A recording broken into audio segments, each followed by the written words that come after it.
आप सभी का मेरे चैनल पर स्वागत है। एक वीडियो और आपके सामने प्रस्तुत कर रहा हूं। आशा करता हूं आपको पसंद आएगी। ये वीडियो है सीबीएसई की एक प्रेस रिलीज़ जो किससे रिलेटेड है, इंटीग्रेटेड पेमेंट सिस्टम, जिसको आईपीएस कहा है और शॉर्ट फॉर्म इसकी यही बनती है। ये online direct bank transfer system CBSE ने डेवलप किया है उन सभी फंक्शनरीज़ के लिए जो एफिलिएशन या एग्जामिनेशन से रिलेटेड वर्क करते हैं और उनको सीबीएसई को पे करना होता है।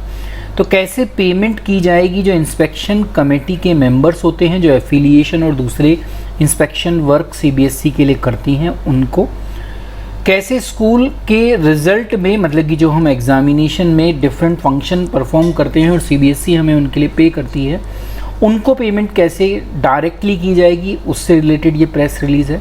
साथ ही साथ जितने भी पब्लिक एग्ज़ाम सीबीएसई कराती है, जैसे सीटेट एग्ज़ाम, उसकी पेमेंट भी डायरेक्ट बैंक अकाउंट में कैसे ट्रांसफ़र होगी, उसके लिए सीबीएसई ने एक इंटीग्रेटेड पेमेंट सिस्टम आईपीएस को डेवलप किया है। उसी की ये प्रेस रिलीज़ है जिसको अभी हम देखेंगे।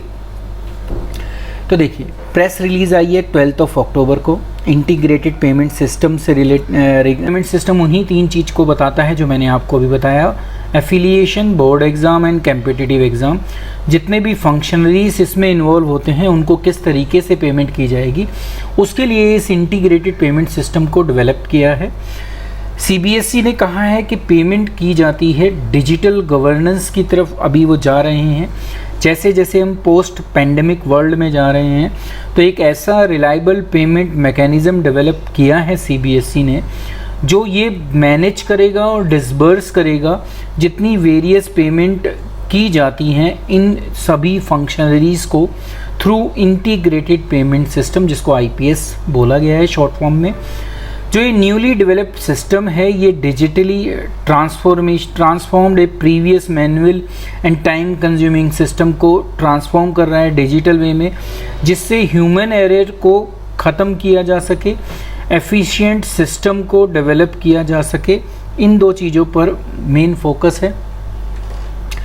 प्रायर टू द डेवलपमेंट जो होता था आईपीएस जब नहीं था, तो ये एक long and time consuming process थी क्योंकि इसका मैनुअल नेचर था, और क्योंकि सीबीएसई एक नेशनल एजुकेशन बॉडी है जो उसकी रिस्पॉन्सिबिलिटी है डिफरेंट एग्जामिनेशन को करवाना, चाहे वो स्कूल के बोर्ड एग्ज़ाम हो, चाहे वो डिफरेंट कॉम्पिटिटिव एग्ज़ाम हो, इन सभी को वो कराते हैं। तो उनकी ये रिस्पॉन्सिबिलिटी बनती है कि देखिए, उन्होंने सीबीएसई ने बताया कि 10 लाख फैकल्टी मेंबर थे जो प्रिंसिपल एंड टीचर्स के रूप में अपनी सर्विस देते हैं for the smooth conduct of such examination. साथ ही साथ 10,000 प्रिंसिपल एंड एजुकेशनल एडमिनिस्ट्रेटर हैं जो वेरियस काइंड ऑफ इंस्पेक्शन करते हैं एफिलिएशन से रिलेटेड और अपग्रेडेशन से रिलेटेड। तो इन्हीं सभी फंक्शनरीज़ को डिफरेंट काइंड ऑफ पेमेंट दी जाती है, जैसे honorarium and TA and DA, जो भी सर्विस उन्होंने दी है।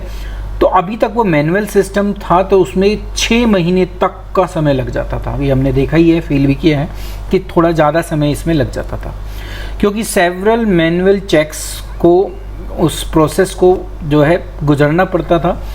डिफरेंट ऑफिशियल उसको चेक करते थे। अब वो चाहे एग्जामिनेशन ड्यूटी से रिलेटेड हो, तो पहले वो पेमेंट जब सब चेक हो जाता था तो पहले सेंटर सुपरिटेंडेंट के पास जाती थी और उसके बाद सेंटर सुपरिटेंडेंट जो है वेरियस फंक्शनरीज़ को उसको डिसबर्स करते थे। ऐसे ही जो एफिलिएशन ड्यूटी से रिलेटेड काम था, उसमें क्या होता था, प्रिंसिपल एंड एजुकेटर जो एडमिनिस्ट्रेटर थे, वो मैनुअल चेक जब उनका पूरा हो जाता था, उसके बाद लार्ज नंबर ऑफ इंडिविजुअल उस पेमेंट सिस्टम को देखते थे और वो उस काम को उस तरीके से होता था।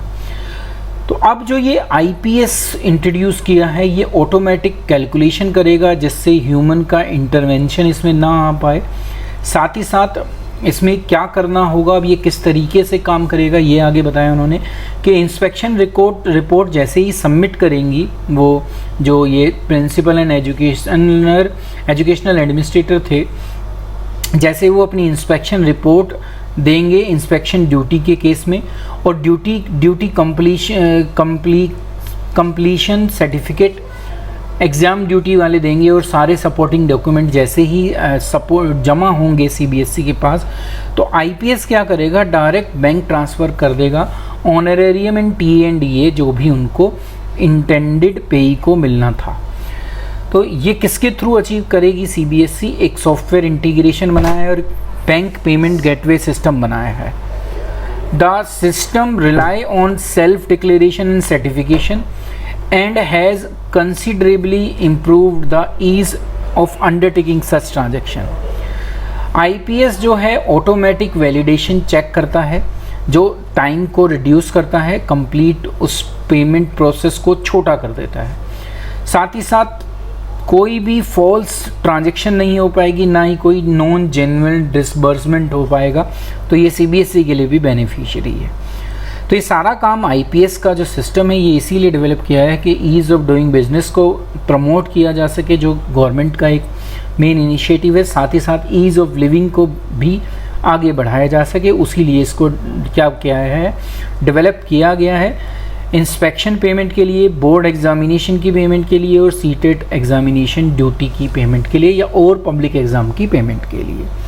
तो मेरे हिसाब से सीबीएसई का एक बहुत अच्छा इनिशिएटिव है, जो भविष्य में जो भी हम अपनी ड्यूटीज़ परफॉर्म करते हैं सीबीएसई के लिए, उनके लिए जो भी ऑनरेरियम एंड टीएडीए है वो हमें टाइमली मिल जाएगा without any further delay and time consuming process को कम करके। तो आशा करता हूँ आपको ये वीडियो पसंद आई होगी। वीडियो को पसंद आए तो लाइक करना, शेयर करना और मेरे चैनल को सब्सक्राइब करना मत भूलिएगा। Thank you.